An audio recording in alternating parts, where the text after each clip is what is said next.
Hi there, and welcome back to Resilient Entrepreneurs. In this episode, we're thrilled to bring you a mashup of some of the most inspiring stories and lessons we've heard from the 11 incredible entrepreneurs we've featured so far in season 2. You'll hear from celebrity makeup artist, entrepreneur, and philanthropist Christina Flack from the US, who's also NBC TV's on-air beauty expert. She shared how she overcame deep grief and started a charity out of that life-changing experience. And she was really candid about how she's so much more successful than she ever imagined. And there's award-winning entrepreneur Claire McDevitt, who talks about what's important to look for in a business partnership. She would know she overcame a partnership breakup and still trusted herself to do it again. Now she's in a partnership that's working really well. We also heard from Australian elite para-athletes Natasha Price and Adam Shepherd, who started a business to make disability visible so that more places are more physically accessible. And then there's Jamin Fraser, a professional writer, speaker, and coach, previously a church pastor, also from Australia, who shared pure gold on how to overcome insecurity. He's made that his life's work. His full episode is rich with mind shifts, one to be listened to over and over. Yeah, and there's so much more. These entrepreneurs have shown us what it truly means to be resilient. Join us as we revisit their stories, hear their insights, and uncover their secrets to success. Whether you're a seasoned entrepreneur or just starting out, you won't want to miss this episode. So let's jump in. Season 2, Episode 1 with Christina Flack. Glance up Christina Flack's LinkedIn profile and you'll quickly see what a successful go-getter she is. She's the president and CEO of Pretty Girl Makeup, a company she founded. She's a celebrity makeup artist, entrepreneur, and philanthropist, and an on-air beauty expert featured on NBC TV. Her Instagram account with close to 20,000 followers is at Christina Flack Makeup. She's working on a new cosmetics line for men and women, and what we love about Christina is that she believes in the importance of inner beauty, wellness, nutrition, and manifestation. It's not all about the gloss and glamour, although that's always a nice touch. Christina joins us on Resilient Entrepreneurs to share what makes her resilient, and trust us, she's had some tough things to work through in life. What's the best thing to do at the start of your journey? I would say the best thing and most important thing is being an entrepreneur. You have to really love what you do, because it is going to take so much more time, so much more effort, so much more money than you can even imagine. So you really have to enjoy the process, because if you don't love it and want to wake up every day and can't wait to do it, it's going to fail, because it's exhausting and sometimes very frustrating. Tyler has a great saying that, it's really hard to be exceptional, because if anyone knew how hard it is, no one would do anything. So it's actually better that you don't know. I know that there's a lot of people in the world that are in corporate jobs or in jobs that they just don't love, and they want to make a change. And so what I urge people to do is work after work, get a part-time job doing what it is that really brings you joy and fills your heart, and on the weekends, and not quit your job, because I didn't do that. I mean, I am very grateful that I have Pretty Girl. That is my company that I started. So days that I'm not on set, I'm doing interviews and I work on my company. So for me, a perfect fit. Both my careers actually help each other. It differentiates me as a makeup artist that I have my own line, and it helps my line that I'm still a working makeup artist. So I'm very grateful for that. But I love both aspects of my job. It's exhausting being a makeup artist, because you wake up early and it's a long day. Yeah. So that's why on days that I don't have a shoot, I can be a normal person. I can go work out, I can go to yoga class, I can, do stuff and be in my office or work in my home. So I have created the life that I want, and I love how it is. Season 2, Episode 2 with Raina Drake. Well, Raina Drake joins us today. She's a fantasy fiction author, a leadership coach, and a business development strategist. And she teaches a concept of dynamic growth. It's her passion, and she sees it as the single most powerful force available to us, each of us as individuals, personally and professionally as entrepreneurs. Her business is Lead and Thrive, and she challenges us to reimagine success. In this episode, we're going to hear how ineffective leadership is what holds back a lot of businesses And we're going to tap into what makes Raina resilient. Maybe this is an opportunity for people to kind of take stock and think that they might do something differently this year. And that something different could well be an internal shift in how do we perceive the world? How do we process what happens to us and happens for us? Correct.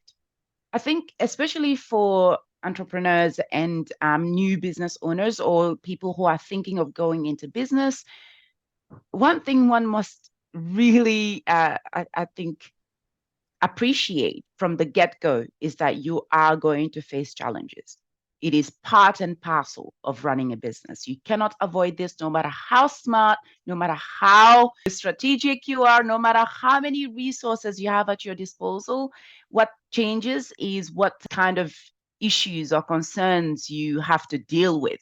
But the fact that you have to deal with challenges does not change. So if you go into business taking this into account and accepting this fact, when you do come face to face with these challenges, you know that it's not the end. It's just it's the nature of business. So it can help you continue where you would otherwise have, say, clocked out and said, I can't do this.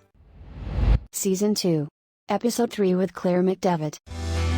Award-winning entrepreneur Claire McDevitt. Claire, do you have any tips for people who are thinking about going into partnership? Because we always espouse the benefits of being in a partnership because we're very lucky to be in a very good, we just complement each other well. Was there anything from that experience that you took that you might be able to help others choose well? I think it's that you both have to believe that you're doing it for the right reasons. We were friends, and it's both of you sitting down and knowing that you're doing it for the right reasons, right? If you're doing it because I want to make a positive impact on the community versus someone who wants to just make as much money as possible, right? There are the things that you would have to discuss and go, okay, where does that lie? Because some of those business decisions you might not be able to make a good business decision together, because if I'm financially driven versus purposeful driven, they're not going to mirror each other, right? And that's just an example of making sure you sit down and go, why are we in business together? Why do we want to be in business? And being best friends or being this is not always the first thing that should be said. Is kind of making sure that your mission for being together is the same. Definitely understanding what the vision of your partnership and that you're both doing the same thing, and then putting in some clear guidelines of what's acceptable and what's not acceptable, right? If I work long hours, but I'm flexible and it suits me, but your partner might only want to work 9 to 5, Monday to Friday, and have every holiday off. These are the different things that you have to consider. Season 2, Episode 4 with Natasha Price and Adam Shepard. Natasha Price and Adam Shepard are the brainchild and founders of Invincible. Invincible is an organization that exists to empower all people to discover passion and purpose, to embrace challenges, to adapt and overcome obstacles. Here's what makes their work even more meaningful. They create positive and impactful change for people living with disability by helping to make disability visible. Why you were called to create this business, Invincible, and how did you get to where you are today? We're trying to show everyone out there that just because you have a disability doesn't mean you're different to anyone else. We want to build a life where everybody is empowered to go out and chase the life that they want, regardless of what their ability is. And at the same time, go out and motivate people to be happy, to be joyous, and to embrace their challenges and adapt and overcome. And I really like the way you position it. Choose your motivation. We're all motivated by something, by different things. Exactly. 100%. How do you find that motivation? Stoke that why with fire. You want to give passion to it, not just have a why, not just have a reason, but kind of keep stoking it so that you keep it going. Keep that fire burning, so that you have that reason to get up every day. You have that reason to keep chasing your dreams. And the only way you can do that is by figuring it out and knowing exactly what it is, hone in on it, and then use that as the fire in your belly to keep you going. Yeah, absolutely. Yeah. We talk a lot about using your intrinsic motivators. So, the stuff that you're really, really passionate about the stuff that makes the hair on the back of your neck stand up in life to pull you, to move you forward, and and to pull, and and everyone ends up in those funks, and like as you said, so it's using those things to help pull you out and keep you on the track. Season 2, Episode 5 with Colin Rago. Colin Rago, the founder and CEO of Bermuda's fastest growing technology-driven company, the Sargasso Group. Since its inception in January of 2019 as a restaurant delivery company, the brand has rather quickly grown into what is now a household name. Colin tells us the group is in aggressive growth mode and in strong financial health, despite the challenging global economic climate. So you say at the heart of Sargasso is its commitment to deliver community impact through innovation and technology, focusing on the virtues of diversity, inclusivity, and spirituality. Why is community impact so important to you? So sustainability is key, and many businesses often transactional and quantified, but I think where people are missing the mark and we're seeing a shift in today's era is people. And if people are the essence of our community, and a company is a group of people with one objective, then if we focus on the people, the most important resources, the human resources, and driving impact through their lives and their ecosystem, which is the community, then it becomes a much more sustainable situation. Business and people, and that's really how we succeed as entrepreneurs. But we're called Resilient Entrepreneurs for a reason on this podcast, and we invited you on because we recognize there's been a lot of opportunities to build resilience in your life. Yeah, what would you say is the one thing that stands out for you that's really helped you build resilience? Well, resilience and adversity, I feel like, are very synonymous. Surfing is about training, being prepared, and getting up, you're waiting for the right wave, trying to paddle out to the wave, get up on the board, ride that wave as long as you can. And most times you don't get the wave. Just kind of like life. It's a constant, if you want to grow, you're constantly being put in uncomfortable positions. And it's that uncomfort, that constantly desire to be broken, the constant desire to want to grow and evolve. That is what, for me, is what resilience is about. It's embracing adversity to make us stronger. So adversity enables us to be embracing adversity allows us to be resilient and to keep on pushing through. And if it's easy, you're not trying hard enough. If you're not failing, you're not trying at all. Season 2, Episode 6 with Crystal Diverty. Crystal Diverty is the organizational queen. She approaches systems and processes with passion. She loves lists, and she's outrageously organized. She might convince you as a small business owner that systems are part of your entire life, not just your business. Now, when I think of systems, I think of processes, but Crystal might flip that around today. She says, no matter what stage of your business you're in, smart systems can help you focus more on progress and less on process. Having systems in place in your life impacts the systems in your business or the growth of your business. How do those two correlate? A lot of people don't realize how many systems you actually have in your personal life. We have a system for how we pack the dishwasher, how we do washing with our clothes. You know, you separate the colors or you put all the big stuff together. We're taught systems as a child because you go to cross the road and you're taught to look left and look right and look left again, or if you're on the other side of the world, the opposite way, until you are clear to then proceed with the next step, which is crossing the road.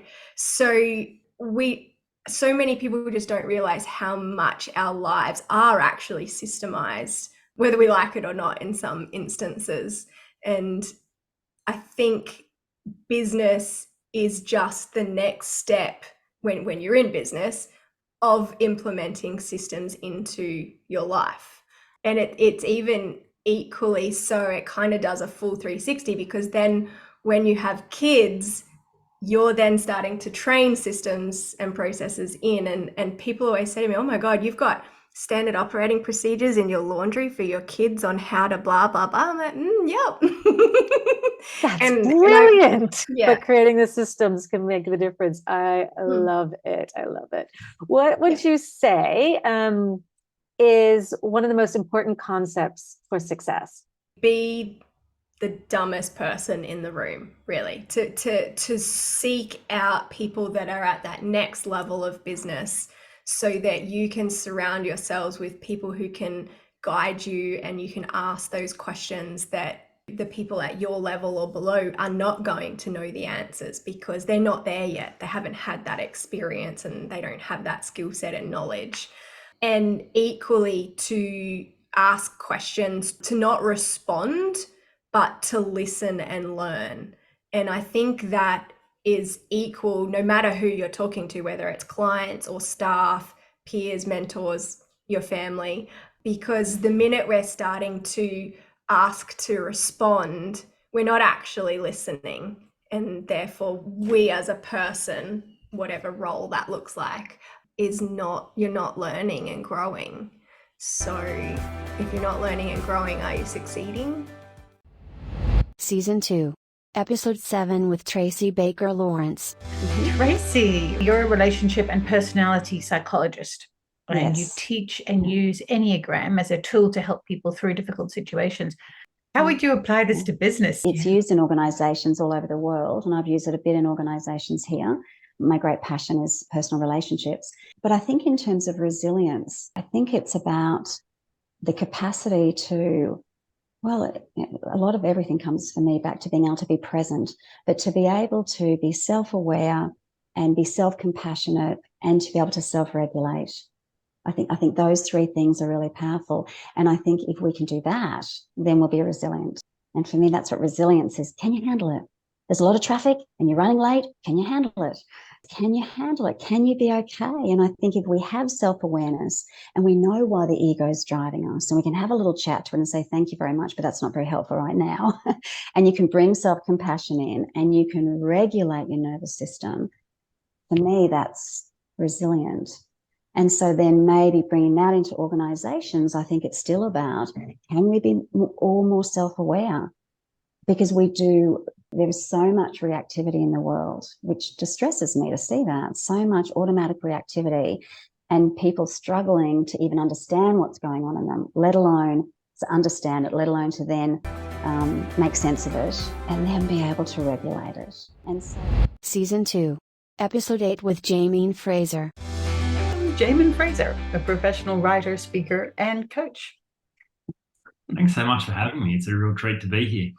Yeah, great. Look, can we jump right into the conversation at the deep end? Is that all right with you? That's my favourite place to start. Jamie, has there been a time in your life that you can recall and don't mind sharing that was a pivotal moment of you recognizing your insecurity?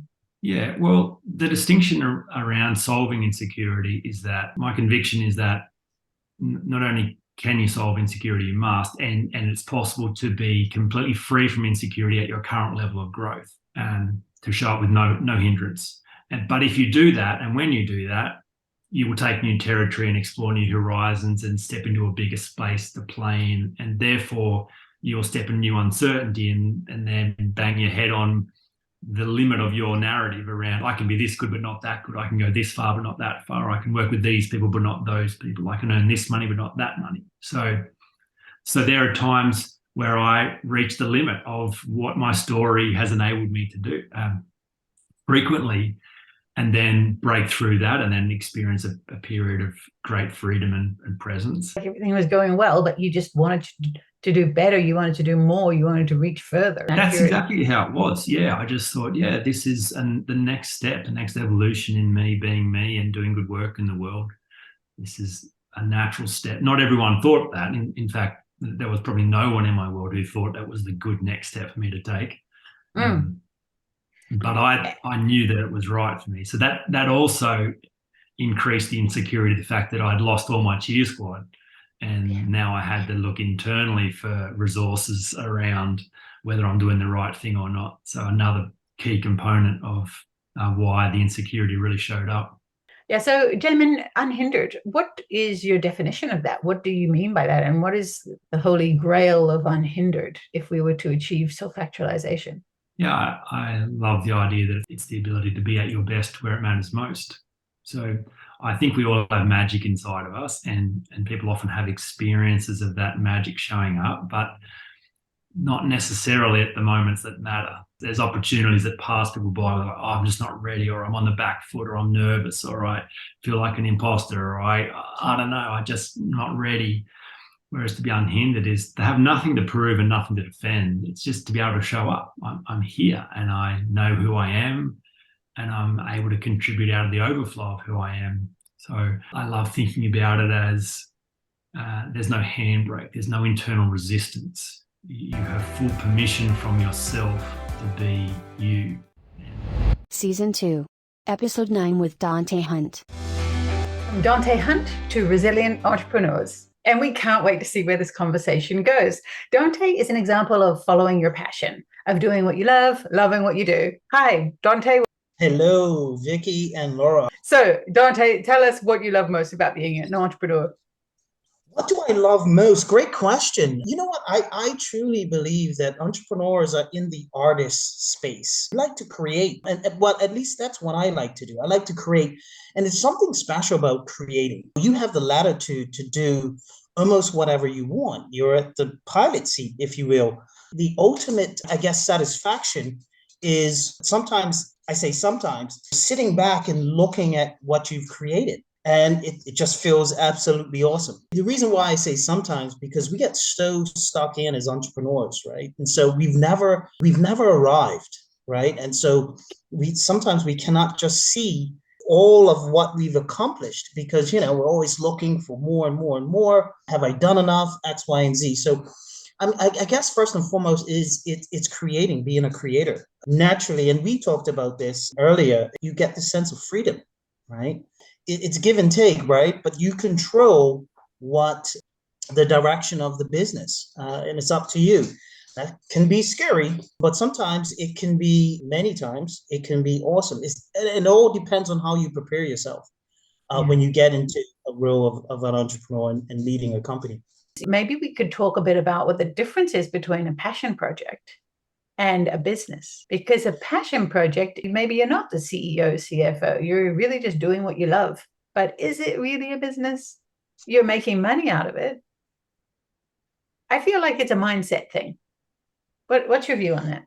Look, if you're doing a passion project, what is a passion project, to be honest? If it's something that if you break even, you don't care, and even if you take a little loss, the benefit is maybe giving back to humanity, something like that, well, that's fine. If you are looking to be in the green and grow and upscale and be what I believe entrepreneurs are, then yes, you're going to have to get out of your comfort zone and learn some stuff that maybe you don't want to. Yeah. That is the nature of the beast or the beauty. Season 2, Episode 11 with Antonia and Lloyd Holder. Antonia and Lloyd Holder, we've worked with you over a period of time, watching the development from an idea to a beautiful product that is now on the shelves in the market. And we know that the process between ideation to development to deliver of an actual product is a long, tedious journey. It really hit us watching her posture on the device. She had a little Kindle Fire at the time. And it was at that point that it just became top of mind for us to figure out a way to help her with her posture.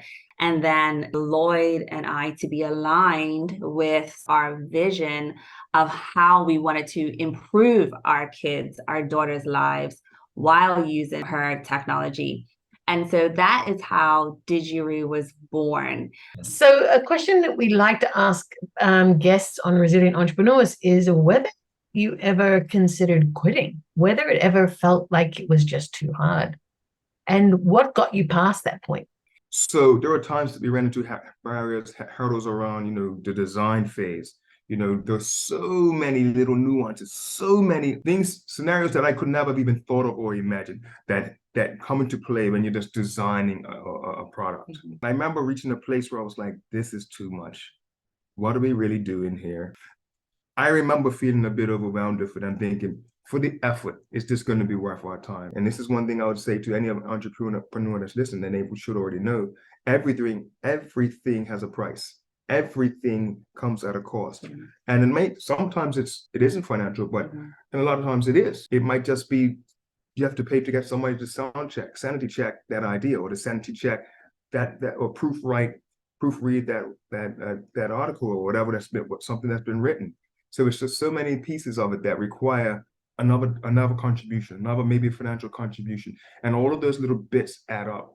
And sometimes you may not be in a position where the money is readily available, and so you have to do almost like a cost benefit analysis. Okay, do we have enough? Does this make sense? Do we pause? Do we quit? Do we pivot? So that is something that comes to mind. Yeah, I have not felt like quitting, not once, but I have acknowledged that it's been extremely difficult. There's been periods of extreme difficulty, and I feel like each time we've gotten over those periods, those hurdles, those challenges, I'm reignited, I'm fueled up again. God has put someone in our space or place. He has given us the break, right, with a period of, I wouldn't call it rest, but I would call it smooth for a short while, where we could just continue to push on and grow, like take the next best step before we reached the next hurdle that we had to get over. Season 2, Episode 12 with Pat Phillip Fairn. In Pat Phillip Fairn. She's the founder and CEO of Objective Consulting Limited. It's a company that provides strategic planning, content development, project management, and executive communications coaching services. This lady is a powerhouse. This lady is the one who you feel like just has Teflon, like a thick Teflon. So it doesn't matter what else is falling down around her. She's just sailing through, pulling up the pieces, putting it all together with a big smile and a bow on top. I mean, that is Pat Phillip Fairn to work with. It's such a joy. And you never imagine that Pat would ever have a moment or a setback. Yeah, I think failure is an opportunity, right? If you don't fail, if you don't have setbacks, you don't grow. So for me, that kind of thing is really a growth opportunity. I said to my son in his life always, don't be afraid. Don't be afraid of not getting it right. There is nobody in the world who gets 100% of everything 100% right all the time. And if you do fail, take a lesson from it. What is this? What am I supposed to learn from this? And how am I supposed to grow from it? That's my perspective on failure. What is this teaching me? And how will I grow? So you don't be afraid to fail. Don't be afraid of setbacks. Just use them to learn. Learn more about yourself. Learn more about the service that you're offering, if you need to make some adjustments, or learn more about your clients. There's an opportunity for growth in failure. You shouldn't be afraid to fail. Failing up, right? Failing up and failing forward, and yeah. And that's a wrap for today's episode of Resilient Entrepreneurs. We hope you enjoyed hearing from our amazing guest and learned something new about resilience and entrepreneurship. Remember, resilience isn't just a trait, it's a skill that can be learned and developed. And if you want to stay connected with us and hear more inspiring stories, be sure to hit that subscribe button and follow us on social media. And if you know somebody who's a resilient entrepreneur and would be a great guest on our show, we want to hear from you. Please reach out. Thanks for tuning in, and we'll catch you on the next episode of Resilient Entrepreneurs.